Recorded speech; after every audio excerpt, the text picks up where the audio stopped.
Hello guys, আসসালামু আলাইকুম। আশা করি আপনারা সবাই ভালো আছেন। অনেক বড় একটা দুর্ঘটনা থেকে আমরা বেঁচে গিয়েছি। বিশেষ করে আমাদের পিচ্চি হিটলার, আদরের পিচ্চি হিটলার, সে কোত্থেকে যেন একটা দুর্ঘটনা ঘটিয়ে আসে, সেটা আমরা জানি না কিভাবে এটা হয়। আপনারা দেখতেই পাচ্ছেন, এটা অনেক ভয়ানক একটা দুর্ঘটনা ছিল। ওর ভিতরের অর্গান সব দেখা যাচ্ছিল, বুকের থেকে চামড়ায় চলে যায়।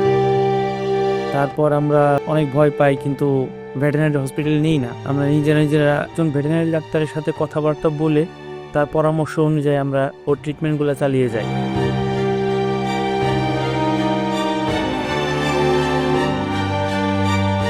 ট্রিটমেন্ট করতে গিয়ে অনেক ভয় পেয়েছিলাম। আল্লাহ জানে কার হায়াত কতদিন পর্যন্ত, ইচ্ছে কি হয়। আপনারা দেখতে পাচ্ছেন এখানে হলুদের মিশ্রণ দেওয়া আছে বুকে। এর সাথে আমরা সরিষার তেল এবং হলুদ দুটো মিশ্রিত করে তারপরে ওর বুকের মধ্যে দিয়েছি। এভাবে প্রায় 20 দিনের মতো আমরা লাগাতার ওর বুকের মধ্যে এরকম করে মিশ্রিত হলুদ এবং সরিষার তেল লাগিয়ে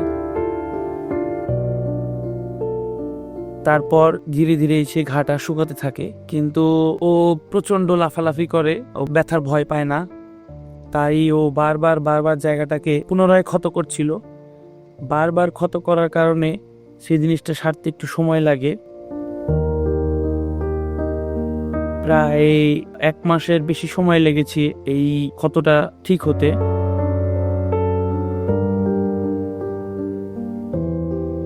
পরবর্তী অংশে কি হয় সেটা পরবর্তী ভিডিওতে জানিয়ে দেব। সবাই পিচ্চির জন্য দোয়া করবেন। ধন্যবাদ।